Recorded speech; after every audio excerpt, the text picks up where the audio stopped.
Sa magandang araw pong muli sa inyo mga kapatid, mga kaibigan.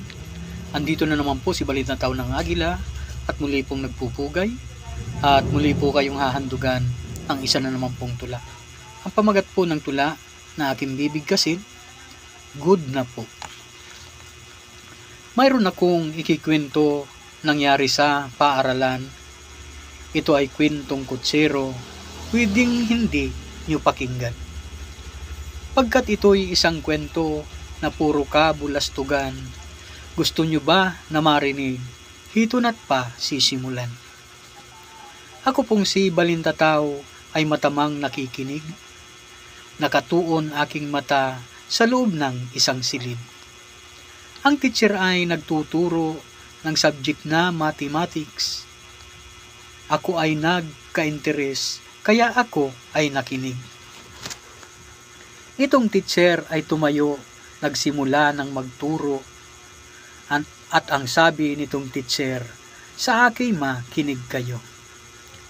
Ang pangalang babanggitin, siya lamang ang tatayo, at siya lang ang sasagot dito sa katanungan ko. Si Maria ang napili kong siyang sasagot sa tanong ko. Ano ngayon ang sagot mo kung ang tanong ko'y 4 plus 2? 6 po ma'am ang aking sagot, tiyak akong tama ito. Ang sinabi nitong teacher, good at tama ang sagot mo. Ang sumunod na tinawag, ang pangalan ni ay Rubin. Ilan daw ba ang 4 plus 3? Tumayo ka at sagutin. At ang bata ay tumayo, ang sagot daw ni ay 7. Good ang iyong kasagutan, palakpakan daw si Rubin.